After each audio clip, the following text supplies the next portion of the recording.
Սիրելի հայրենագիցներ, սիրելի հավատագիցներ, բարև բոլորիդ։ Ուրեմն մենք գիտենք, որ այսօր Սուրբ Զադիգն է, կտոնվի շատ շատերի կողմից։ Ու այդ մասին արդեն ես տեղադրել եմ տեսանյութ, որ Զադիգը հիմնականում Աստված կուզե, որ մենք ամբողջ հոգով ու ճշմարտությունով իրան ծառայենք ու ամենակարևորը, որ ոչ թե ինչ որ հավելյալ բաներ տնենք սեղանին մեկս մյուսից ցույց տալու համար, այլ պետք է պարզապես հաց ու գինի։ Հացը մարմնի խորհրդանիշներ Հիսուսի, այրունը գինին կխորհրդանշեր։ Ուրեմն Հիսուս հայրավ իմերելոտ։ Բոլորդ կրնակ տեսանյութի տակ գրեք, օրհնյալ է հարությունը Քրիստոսի, ինչպես նաև ովքեր որ կցանկանան ամբողջ հոգով ու ճշմարտությունով այսօր իրա մեզի համար մոր տվելու համար ապրին, պարզապես մեկնությունների մեջ գրեք, Տեր,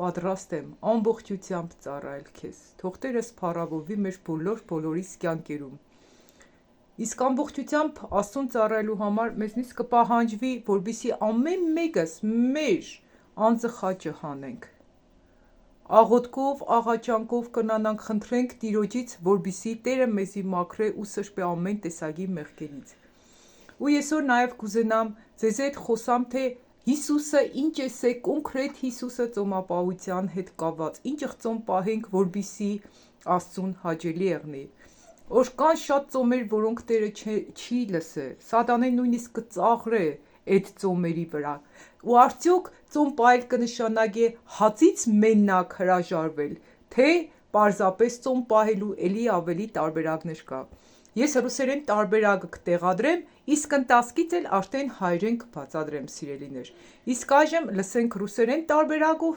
ես մի հատ կարևոր բան ասեմ, միակ բանը, որ շատ ուժեղ ինձ է ազատագրել է անձնական վկայություն ցեզ եմ։ Բաներ կային իմ կյանքիս մեջ, որ ես չէի կրն ազատագրվեի, դերեկ պրինսի քարոզների կլսեի, իրանց աղոթքներին կմասնակցեի, հզոր ծառայողների, քարոզիչների եմ լսել, ոչ մի ազատագրում չի եկի իմ կյանքիս մեջ, բայց երբ որ ես լսեցի մեկ երկու հոգևոր վկայություն, որ Հիսուսը անձամբ ինչ է մարդկանց ցույց տվել, որ մեղքի պատճառով մարդիկ դժոխք կշտան ու ինչ կարգի տանջանքներ է, ես շատ շուտ ազատագրվել եմ։ Դրա համար ես այսօր ցեզի կտեղադրեմ մաքուր զդված կոնկրետ Հիսուսից եկած վկայությունները, որովհետև այսօր Աստվածաշնչից հետ մարդիկ են կարգ են խեղաթուրը, որ ամեն մեկը կմեկնաբանեն պես ինչ որ իրանց ձեռք ուտա, իրանց հավատքին ձեռք ուտա, բայց վկայությունների մեջ ես կլսեմ անձամբ Հիսուսից եկած խոսքը ու շատ կուզենայի, որպեսզի ամեն մեկը, որի կյանքում որ վկայությունների շնորհիվ եկել է ազատագրում, դուք էլ գրեք այդ մասին։ Իսկ մի պարզապես լսենք այս վկայությունը, շատ ուժեղ վկայություն է, որը լսել եմ երեք ու կուզենայի որ պարտադիր կիսվեի ցեզի հետ։ Ու եթե այս տեսանյութը ցեզի օգուտ կուտա, դուք կիսվեք շատ շատերի հետ։ Իրականում ինչքան փրկվողների թիվը շատ եղնի, ինչքան ծոմ պահողների, իրական ծոմ պահողների թիվը շատ եղնի, այդքան ազատագրում ու բժշկություն շատ կուկա մեր կյանքերի մեջ։ Իսկ մի լսենք վկայությունը ամբողջությամբ։ От еды? Что, если я скажу тебе, что ад трепещет перед разбитым сердцем? Я умер на 10 минут. Добро пожаловать на бесконечный портал. Здесь каждая история – это приглашение к душе. Сделайте глубокий вдох и позвольте себе почувствовать то, что выходит за пределы ваших глаз.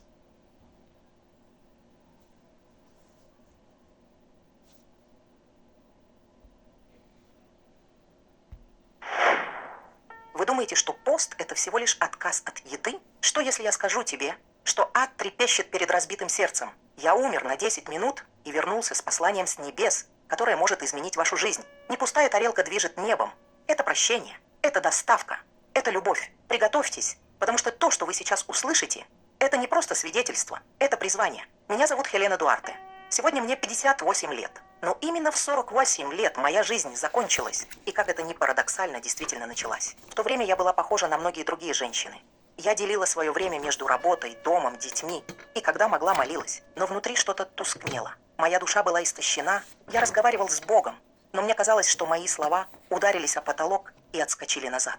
Тишина ранила меня больше, чем любое отсутствие. Я постился время от времени, это правда.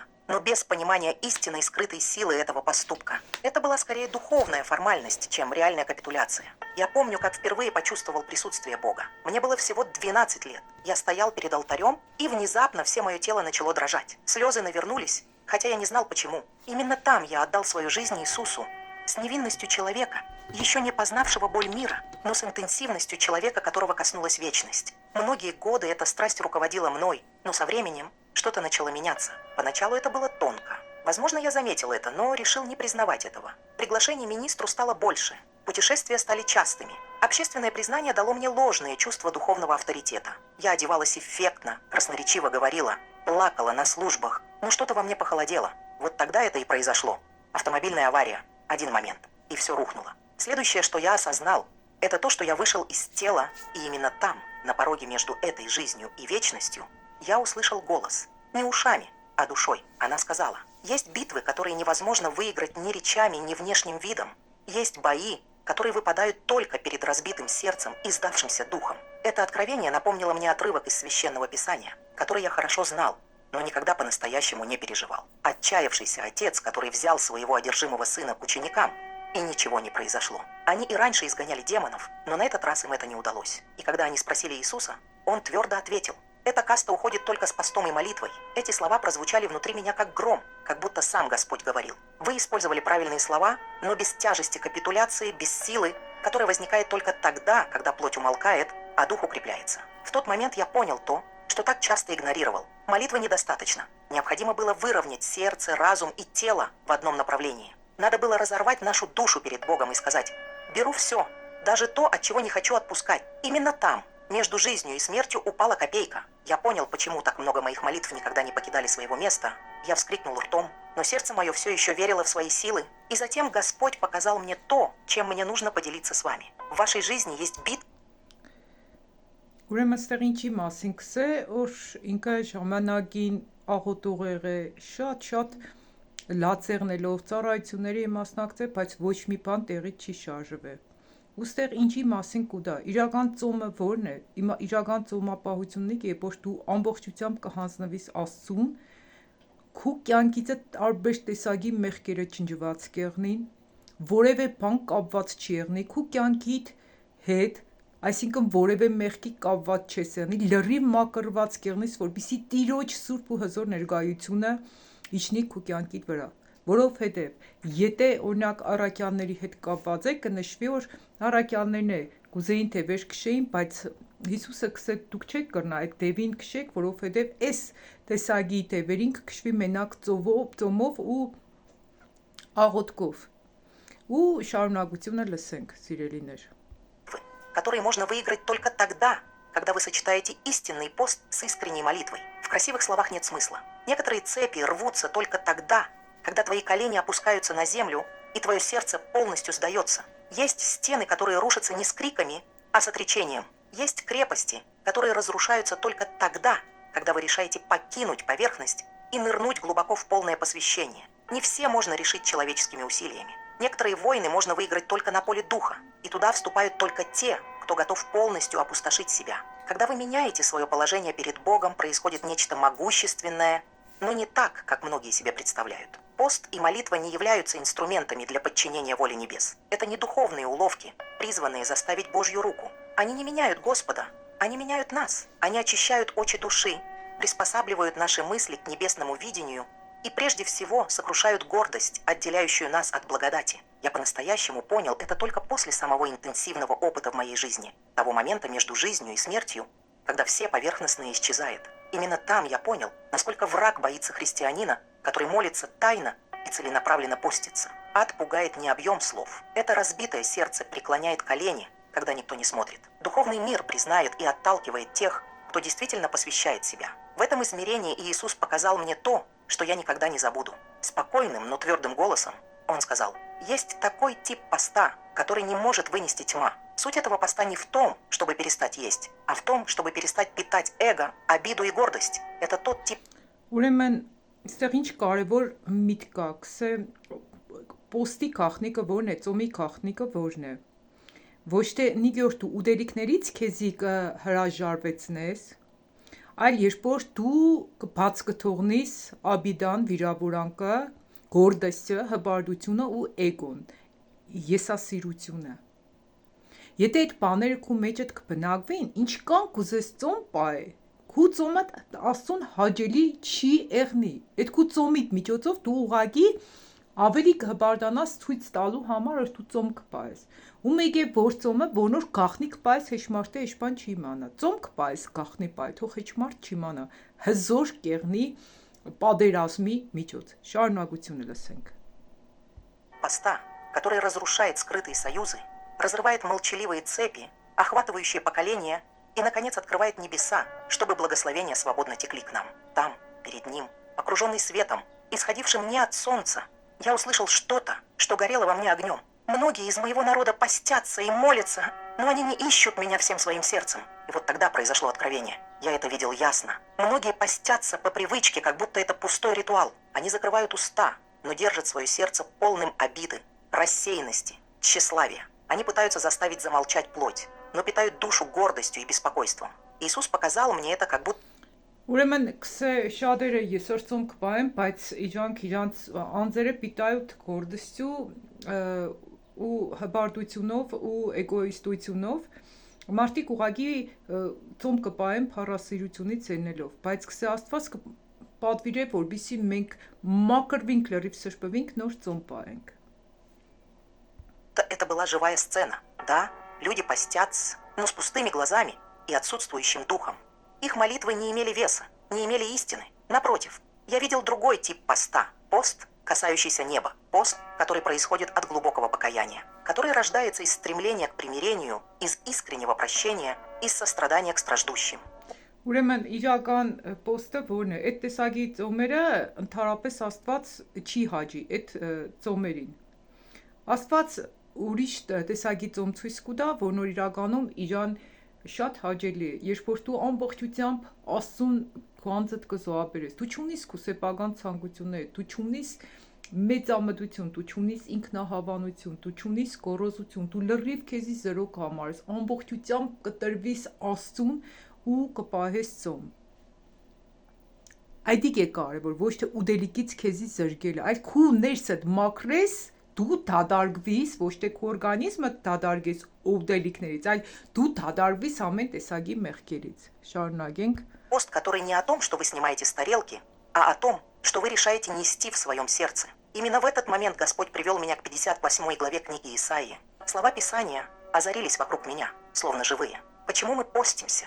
А ты не обращаешь на это внимания?» – спросили они. И Бог ответил нежно, но правдиво. «Вы поститесь ради своих интересов. Вы поститесь, но вы все еще сражаетесь. Вы спорите. Вы держите свои сердца подальше от меня». Ուրեմն 58 գլուխը Եսայայի որնոր մի պարտադիր կկաշտամ կքննարկենք։ Ուրեմն ծոմ պահել կնշանակի ամբողջությամբ հանձնել ձեր խնդիրները, ձեր ամեն ինչը Աստծուն, այսինքն մենք հանձնենք։ Բայց որն է մեր խնդիրը, որ մենք շատ հարցերի պատասխաններ չենք ստանա։ Մենք մեր երեխեքին կհանձնենք Աստծուն, բայց նորից կմիջամտենք Աստծու գործունեությանը։ Մեր ընտանիք կազմելու հարցը հանձնենք Աստծուն, նորից կմիջամտենք։ Այսինքն, դի կնշանակի ամբողջովին բաց թողնել, հանձնել Տիրոջ ձեռքերի մեջ։ Իսկ մի կաշտամ Եսայա 58 գլուխը ու մանրամասն քննենք։ Ովքեր որ Աստվածաշունչ ունին, իրանց մոտ կրնակ բացեք, հետևեք։ Եսայա 58-ի գլուխը։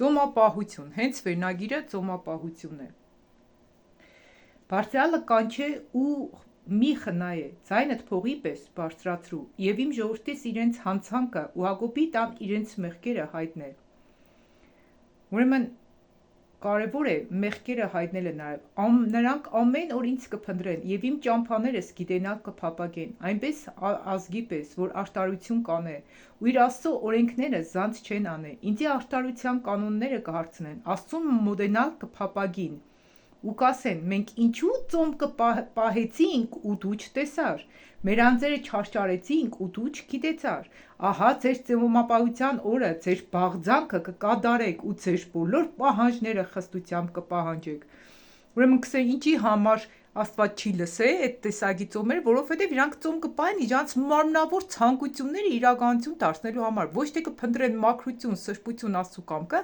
այլ մարդիկ ծոմ կվերցնեն, որ Աստծուն իրանք հնազանդեցնեն։ Սա հա ձեր ծոմապահության օրը ձեր բաղձանքը կկատարեք եւ ձեր բոլոր պահանջները խստությամբ կպահանջեք, ահա կռվի ու վեճի եւ չարության բռուսկով զարնելու համար ծոմ կպահեք, որ ձեր ձայնը բարձրերը լսել տակ։ Իմ ընդունածը ծոմապահությունը ու մարդու անձի խոնարեցնելու օրը այսպես կլինի։ Նայեք, ինչն է իր ընդունած ծոմապահություն, նորից կկարդամ 5-րդ խոսքը։ Իմ ընդունած ծոմապահությունս ու մարդու իր անձը խոնարեցնելու օր այդպես կլինի, իր գլուխը կնիվի պես ծռելով եւ իր տակ քուրձ ու մոխիր տարածելով կլինի։ Սա ծոմապահությունը տիրոջը ընդունելու օր պիտի անվանես, այսինքն ձևական օր գլխիդ մոխիրերիր, չդեմ ինչերիր ու մարդկանց քուրձ հակար, դիքսը օր պիտի համարես ընդունելություն, որպես է ծոմապահությունը, որպես ընդունելության օր պիտի համարես, կսե 6-րդ խոսքը կոնկրետ պատասխանը կուտա։ Իմ ընդունածս ծոմապահությունը անիրավության կապերը քանդելը, լուծի կապերը թուլացնելը, հարստահարություն կրողները ազատ թողնելը, ամեն լուծ կդրելը, հացդ անոթին բաժնելը, թափառական տնանքները տունդ ընդունելը, մերկին հագցնելը ու մարմինդ անտեսելն է։ Հասկացաք ժողովուրդ ջան, որն է ճշմարիտ ծոմապահությունը։ Նորից կկարտամ 6 ու 7 խոսքերը։ Իմ ընդունածս ծոմապահությունը անիրավության կապերը քանդել, այսինքն, եթե դու կապված ես մեղքին, քանդե այդ մեղքերը քու կյանքիցդ։ Ծոմ կպայես լրիվ մակրվի, քանդե ամեն վիրավորանք կա, նախանց կա, հբարդություն կա, կռիվներ կա, վեճեր կա, ինչ որ Աստծուն հաճելի կա, բաներ չեն, դու դոնցից պիտի ազատագրվես, կսե լուծի կապերը թուլացնել, այսինքն լուծը, կսե իմ լուծս ձեր վրա առեք, որովհետև իմ լուծս քաղցրուկ, իմ պերս թեթև, ու մեր լուծը պիտի տանք Աստծուն, այսինքն լուծի կապերը կքանդենք մեզնից կհանձնենք Աստծուն, հարստահարություն կրողներին ազատ արձակելը, հարստահարվածները ովքեր են, հարստահարվածները այն մարդիկ են, ովքեր կգտնվին դևերի ազդեցության տակ, իրանց կօգնենք, որպեսզի ազատագրվին ու բժշկվին,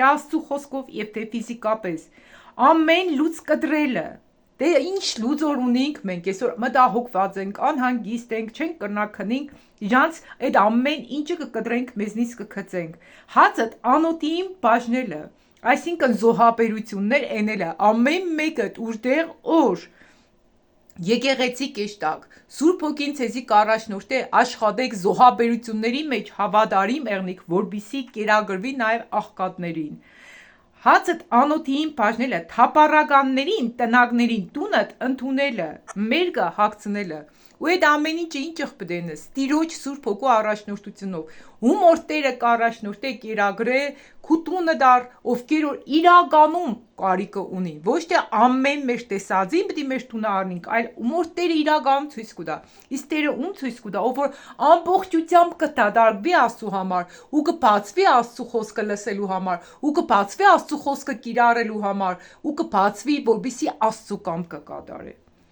Հա, շարունակությունը արդեն դուք կկարտակ ժողովուրդ ջան, որպեսզի շատ չերկարի, տեսանյութը 58 գլուխը։ Այստեղ շատ մանրամասն կբացատրվի, որոնց էլ չանդրադառնամ, դուք կրնաք անձամբ կարտակ։ Շարունակենք։ Подальше от меня. Там все имело смысл. Не пост опустошает тарелку, а то, что опустошает эго. Дело не в том, сколько часов ты просидишь без еды, а в том, сколько слез было искренне пролито.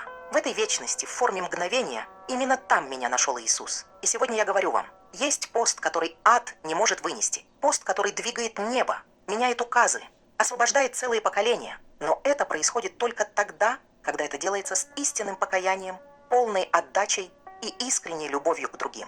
Если вы хотите разорвать цепи, Ուրեմն նայեք ստեղ ինչ կսե։ Ամենաուժեղ ծոմապահությունը որն է։ Ոչ թե ինչ որ տալերկից ուտելիքներից հրաժարվելն է, այլ երբ որ դու անկեղծորեն արցունք կթափես քո մեղքերիդ համար։ Առաջինը կմեղանչես ու կապաշխարես ամեն տեսակի մեղքերից։ Ու երկրորդը, երբ որ դու իժոք սեր հոգատարություն կտնես որ դիմացինը իրավկաբանքներից ազատ արձակվի։ Այսինքն ամբողջությամբ անձդ, հոգիդ, մարմինդ ու շունչդ որ քսաստված ոգի է ու նրան երկրպագողները պիտի հոգով ու ճշմարտությունով երկրպագեն։ Այսինքն դու ամբողջությամբ կտնես քեզի զոհասեղանին, որովհետեւ ինչ որ մեկի կյանքի մեջ փոփոխություն կա, ու անպայման աբաշխարելով, արցունք թափելով, դի կուզե Աստված։ Շարունակությունը լսենք։ Достаточно изменить меню. Вам нужно изменить свое сердце. Он посмотрел мне в глаза и сказал твердо, но с любовью, которая меня обезоружила. Истинный пост, угодный Отцу, тот, который разрывает цепи несправедливости, разделяет хлеб с голодными, одевает нагих, преображает не только того, кто постится, но и всех вокруг него. В этот момент мои слова замолчали. Мне просто нечего было ответить. Я никогда не понимал пост таким образом. Но там, между небом и землей, мне открылось нечто с невиданной мною прежде ясностью. Духовные практики становятся мощными только тогда, когда они наполнены целью, состраданием и истиной. И может быть, просто может быть, если кажется, что ваши молитвы не зашкаливают, то вам не хватает не дополнительных усилий, но больше доставки. В его присутствии я понял, что ничего не скрыто. Не только то, что мы делаем со своим телом, но и то, что мы носим в своей душе, открывается перед престолом. Когда я слушал слова Иисуса, у меня было такое впечатление, как будто Он прошел по временной шкале и показал мне, сколько раз пост истолковывался неверно, даже для меня. Он сказал мне то, что находит отклик и по сей день.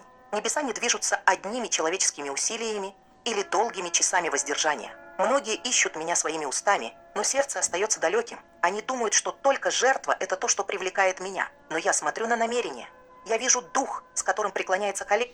Հա, ուրեմն այստեղ կարևոր մտքեր կա, ես էլ բացատրեմ, ուրեմն ոչ թե քո ժամերով, երբ որ դու ժամեր կտրամադրես, քեզի կհրաժարվիս ուդելիքից, դի Աստուն չի հետաքրքրե։ Այլ Աստուն կհետաքրքրե, որ դու ծոմ կվերցնես, կսես շատերի կդավանեն ընձի, բայց իրանց սիրտը հեռացած ու զատված է ընձնից։ Այսինքն, երբ որ քո սրտիդ մեջ ամբողջությամբ Տերն է, անկեղծ ծոմապահությունն է կարևոր։ Շատ կարևոր մտքեր կու դա, ուղղակի դուք լսեք ու որ բաններ որ ես չեմ հասցրել թարգմանեմ դուք կրնակ մենությունների մեջ գրեք ինչը հասավ ձեր սրդին ինչը կբավ ձեր սրդին ժողովուրդ ջան А потом я увидел это.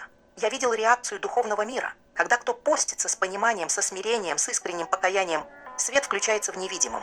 Я видел ուրեմն սմիրենիա ու իսկրինին պակարենիա ուրեմն խոնարհություն ու անկեղծորեն Ինչը խոնարհվելով ու անկեղծ երկրպագելով Աստծուն։ Խոնարհությունը շատ կարևոր է։ Շարունակություն։ как освобождались ангелы, рушились барьеры, разрывались цепи, но я видел и обратное. Люди постятся с Այդ ժամանակ արդեն հրեշտակային պաշտպանություն կեղնի, կաբանքներ կքանդվի, այդ ժամանակ այսինքն կուկա ազատագրում։ Քու ներսիդ մաքրությունը ինչքան կարևոր է։ Ու նաև ուրիշ պոստի տեսակ կտեսնի, այսինքն ուրիշ ծոմի տարբերակ կտեսնի։ видимостью благочестия, но с ожесточенными сердцами, исполненными гордости, обиды и даже презрения к окружающим. Ահա, ուրեմն տեսել է post, որոնց մարդը կպահե ծոմ, ինքը իր մեջը կա սիրտը խստացած է, հբարդացած է, մի խոսքով այդ տեսակի նախանց կա հբարդություն, քորոզություն ու ինքը ծոմ կպահե։ Со слезами на глазах Иисус сказал мне, истинный пост не является духовным оправданием. Это искреннее отречение. Это когда кто-то Ուրեմն ու Հիսուսը կսա աչքերը արցունք լծած, ինքը կսոր ծոմը ապրապտանյա չէ, այսինքն ինքնարտարացման միջոց չէ։ опустошает себя, чтобы я мог его заполнить. И затем, как будто я перенесся в Священное Писание, Այդ 50 է պոստնիկի որ դու քեզի ապուստաշայց բդենես, լրիվ դի քեզի տադարգես, որբիսի Աստված քեզի լցնե ամբողջությամբ։ 8 глава Исаии развернулась перед моими глазами, как живая сцена. Я услышал, как Господь спросил, это тот пост, который я избрал, что человек должен склонить голову, как бамбук, покрыться тканью и пеплом, и ответ последовал авторитетно. Нет, пост, угодный Богу, ослабляет узы нечестия, развязывает иго, освобождает угнетенных, делится хлебом, приносит справедливость, как полуденное солнце. Это не внешность, это суть, это не производительность, это трансформация. Именно там, перед Иисусом, я понял, что действительно имеет ценность. Пост, который перемещает небеса, это не тот, который опустошает тарелку, а тот, который опустошает гордость. Это то, что заставляет замолчать тщеславие, заставляет замолчать эго и делает сердце живым алтарем. И он даже сказал мне, когда постишься, не делай лица твоего удрученным, не делай из этого зрелища. Пост, который мне нравится, не впечатляет мужчин, он бросается в глаза. Может быть, теперь я понимаю, почему некоторые духовные компании не работают. Это не из-за отсутствия молитвы, даже веры. Но почему сердце все еще закрыто? И пока оно заперто, голос не пронзит небо. Но если есть истинное покаяние, если есть искренняя капитуляция, значит небеса не просто слушают, он отвечает огнем. Именно так Иисус начал показывать мне истины, которые, честно говоря, я бы никогда не понял, если бы не прошел через тот опыт, который у меня был. Там между жизнью и вечностью он открыл мне то, что изменило все внутри меня. Настоящее голодание. Это не просто отказ от еды, это отпускает гордость, это отпускает боль, это отказ от контроля. Пост, как он показал мне, тоже разорвите невидимые цепи, которые мы налагаем на других, часто даже не осознавая этого. Я видел, как люди горячо взывали к освобождению, молились со слезами и сдавленными голосами. Но в их сердцах еще оставались цепи из резких слов, молчаливых осуждений, печалей, запертых под замком в их сундуках. И затем, молча пред ним, я спросил: «Иисус, как я могу освободить тех, кто все еще сдерживает других? Как мы можем воодушевить тех, кто настаивает на унижении, замалчивании или игнорировании боли других людей?» Именно тогда передо мной открылась Исайя 50:86. Не как текст, а как небесный указ. Не этот ли пост я избрал? Ослабь цепи несправедливости, расстегните ярмо веревок, освободить угнетенных и разорвать все оковы. В этот момент внутри меня все загорелось. Пост понял. Это больше, чем закрывать рот на еду. Это открывает ваше сердце правосудию. Это борьба против течения эгоизма. Это облегчает бремя, которое мы часто неосознанно взваливаем на плечи других. А затем он показал мне нечто еще более глубокое.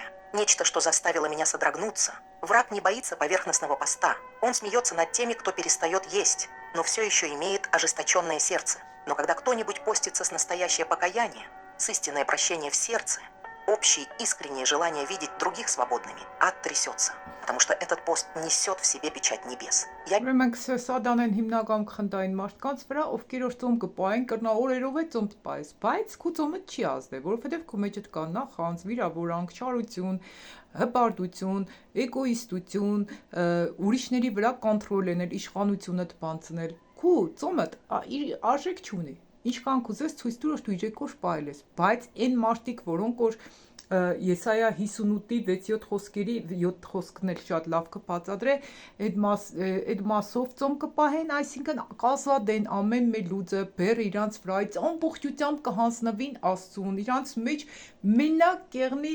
թախանձագին սրդացավ թանկությունը, որ ազատագրված տեսնին դիմացինին։ видел своими духовными глазами. Людей освобождают. Не потому, что они постились много дней, но потому, что решил простить. Открытие дверей не для долгих жертв, но потому, что кто-то отказался от гордости и восстановил испорченные отношения. И тогда нежно и твердо Иисус сказал мне: Ուրեմն ներելը, երբ որ դու կներես ու ասենք բաց կթողնես ազատ կարծագես, հբարտությունից կազատագրվիս, քու շատ դռներ, փակ դռներ կբացվի քու առաջը, ծոմի ժամանակ։ легко поститься, чтобы искать благословение. Трудно поститься, чтобы стать благословением. Эта фраза засела во мне, как огонь в дереве. И сегодня, если я могу вам сказать что-то из глубины души, не пост впечатляет мужчин, меняет судьбы. Он тот, кто разрывает оковы, исцеляет узы, выбирает любовь, даже когда судить было бы легче. Это пост, который трогает сердце Бога и заставляет ад дрожать. На ум также пришло то, чему Иисус учил учеников в Евангелии от Матфея 6. Когда вы поститесь, не делайте этого для того, чтобы вас заметили или чтобы показаться духовным. Отец, видящий тайное, вознаграждает истиной. В этот момент, в тени божественной славы, все наконец обрело смысл. Очень быстро. Это не сцена. И алтарь. Это не выставка. Это доставка. Именно тогда Иисус с видом, полным сострадания, начал показывать мне лица. Лица людей, которые причинили мне боль. Слова, которые я спрятал в складках своей души. Старые, тихие боли, о которых я даже не подозревал, все еще были здесь. И он сказал мне голосом, полным нежности, но и истины: если вы хотите быть свободными, сначала освободите тех, кто все еще удерживает вас в тюрьме. С каждым именем, которое я произносил, с каждым воспоминанием, которое я отпускал, внутри меня словно разрывались невидимые цепи. Прощение – это не просто освобождение другого. Речь идет об освобождении себя. И вы хотите знать, как быстро. Ուրեմն նայեք, ինչ կսե ինձ ցույց տվավ թե ես իմ բանդիս մեջ, այսինքն իմ մեջ կա մարդկանց են փակ բայ է, այսինքն իր մեջ եղել է վիրավորանքներ, որ ինքը մարդկանցից նեղեցել է։ Ու ասենք այն խնդիրները, որոնք պատ կհանդիսանան Աստծու ու մեր միջև իրան ցույց է տվել։ Երբ որ այդ խնդիրներից դու կմակրվիս, առաջինը նախ ծոմ պահելուց առաջ մենք պետք է խնդրենք, որ Աստված ցույց տա ում հետ կապված խնդիր ունենք, ազատ արձակենք այդ մարդկանց, որ մեր ծոմը ընդունելի եղնի։ Այ ցանկացած աղոթքի ժամանակ միշտ անկեղծորեն ներեք մարդկանց, չեք կրնա ներեք, Տեր ջան, կխնդրեմ այս հարցին նայեք քո աչքերովդ, իմիջիցս նայեմ, կուզեմ քո աչքերովդ, որպեսզի կրնանաս բոլորին ներես ու ազատ արձակես։ Որովհետև այդ ժամանակ է, որ քո աղոթքդ հզորանա գա, քո ծոմդ ընդունելի կեղնի Տիրոջը։ Движется небо, это то, что заставляет нас любим тех, кто причинил нам боль. Сирень А обращайтесь даже Марфа, после только отказа, медит смотрю цапку вверх и говорю: подчарен. «Сэр, я отпустил, я доверяю, я опустошаю себя». Именно тогда я Адар понял, генг если мы музей. хотим, чтобы наши молитвы коснулись сердца Бога, нам нужно расчистить путь, по которому они лезут. Нам нужно освободиться от всего, что нас тяготит. Обиды, Ой. тщеславие, молчаливые суждения. Только так Святой Дух может наполнить нас. Փառասիրությունը, փողասիրությունը, ինչ որ մեզի կրնա վարկ քաշե, հենց դոնցից պետք է մենք ազատակրվենք, որպեսզի մեր ծոմը ու աղոթքը զորավոր Вечным. լինի։ И после всего этого увидеть правду в лицо, увидеть духовный мир своими глазами, понять ценность поста, совершаемого с любовью, покаянием и целеустремленностью, я услышал голос, который навсегда изменил мою жизнь. Иисус посмотрел мне в глаза и тихо сказал: «Елена, в сердцах людей еще есть доброта. Есть еще те, кому не все равно, кто чувствует сострадание, кто молится и постится, чтобы его не увидели, а потому что они любят меня. И именно поэтому я хочу, чтобы ты вернулся, рассказать, что он видел. Напомнить миру, что покаяние все еще преображает. Эта искренняя речь до сих пор волнует небо. Именно в этот момент вокруг меня начал гаснуть свет, и все постепенно исчезло, как конец священного сна. Когда я снова открыл глаза, я был в больничной палате. Меня оставили 5 дней в коме. У врачей не было надежды. Они сказали, что я не вернусь, что у меня поврежден мозг, что мое тело не будет реагировать. Но я вернулся. И это было не случайно. Я вернулся с миссией. В моем сознании до Иисуса прошло всего 10 минут, но именно 10 минут изменили всю жизнь. 10 минут, прервавших годы холодности, сомнений и пустой религиозности. 10 минут это заставило меня переродиться. И поэтому сегодня со всей любовью мира я говорю вам: не жди боли, не ждите трагедии, не ждите, чтобы потерять все, чтобы понять, что действительно важно. Воспринимайте это послание как призыв с небес. Бог все еще дает второй шанс, и настоящее голодание, тот, кто касается сердца Отца, ты все еще можешь разорвать все цепи, которые тебя связывают. Время пришло. Выбор за вами. Библия напоминает нам в Исаии 58:6. Разве это не тот пост, который я выбрал? Ослабь цепи несправедливости, разорви узы рабства, освободи угнетенных и сломаем всякое ярмо. Спасибо, Хелена, за то, что с такой искренностью поделилась этим путешествием между жизнью и вечностью. И вам, кто остался с нами до конца, пусть присутствие Бога войдет в вашу жизнь с освобождением, обновлением и пониманием. Будьте живым алтарем. Не поститесь только на желудке. Быстро сердцем. Ամեն։ Շատ ճիշտ վերջացրեց, ուրեմն ոչ թե մեր դադարք ստամոքսով ծոմ պահենք, այլ ուղղակի խնդրենք, որպեսզի Տիրոջ շզոր ներկայություն իջնի մեր կյանքերի մեջ։ Ժողովուրդ ջան, ովքեր որ լսեցին այս ծոմապահության մասին, ուղղակի դադարվեք։ Մեկ է երեկվանից, երբ որ ես մի հատ տեսանյութ նայեցի Դուբայ քնացող աղջիկների հետ ինչ խեմ վարվե, ես չգիտեմ ով է նայ, ով չի նայ։ Շատ երեխեքի ես տեսանյութ եմ նայ, ինչ կտանենք, սպանեն, ինչ սես կենենք, կդրտեն, կլցնեն տոբրակների մեջ, ծնողները կծախեն, երեխեքին որ մյուս երեխեքին պահեն, Աֆրիկայի մեջ եմ տեսել, ինչևէ կխնդրեմ ծոմ վերցրեք, ում սրդին որ Աստված կտնե բռնության ենթարկված աղջիկների համար, այն մարդկանց համար, որոնք որ դեպերի ազդեցության տակ այլանդակ ձևով բռնաբարություններ կենեն, կսպանեն, կտանջեն աղջիկներին, կստիպեն մարմնավաճառությամբ զբաղվել, շատ աղջիկներ պատուհաններից ներքև կթռնեն, մի խոսքով սարսափելի բաներ տեղի կունենա։ Ուղղակի կխնդրեմ ծոմապահություն վերցրեք, ոչ թե դադարք ստամոքսով, այլ ձեր մեղքերից մաքրվելով աղոթեք նմանատիպ երեխեքի ու մի հատ սերիալ էր դուրս եկել, այդ աղջկանը չեմ հիշե, երեք եմ տեսել, ինքը շատ լավ կբացատրի ամեն ինչը, ինչը իրական դեպքերի վրա է հիմնականում, երևի նկարվեց ինչ են տանջե, բայց ներկայացրել են որպես ֆիլմ, բայց իրական դեպքերի վրա է ամեն ինչը ներկայացվել երեխեքին։ Մի խոսքով այդ մասին չեմ ուզել շատ մանրամասն խոսամ, որովհետև շատ ցավ կաբրիմ, ուղղակի երեկվանից ես եմ սկսել աղոթել, ուղղակի աղոթքի ծոմ պահեք, որպեսզի Տերը սպայ ու պաշտպանե, նաև գերիների համար։ աղոթեք, որպեսզի Աստված ապաշխարության տանի մեր հայոց բանակին ու պահե ու պաշտպանե մեր հայ ժողովրդին։ Սկան է ժողովուրդ ջան, եթե կան ծոմապահությունից որ խոսքեր կային, որ ես չթարգմանեցի, չհասցրեցի թարգմանեի ձեր սրտին կառնի, ուղղակի գրեք մեկնությունների մեջ։ Կիսվեք նաև մյուսների հետ, ովքեր որ չեն հասկացել, թե որն է իրական ծոմապահության իմաստը։ Ուղղակի հմի ճիշտ ժամանակն է, որպեսզի ամեն մեկս մաքրենք ու սրբենք մեր ներսը առաջինը, որպեսզի մեր աղոթքն ու ծոմներ Աստծուն հաճելի եղնի։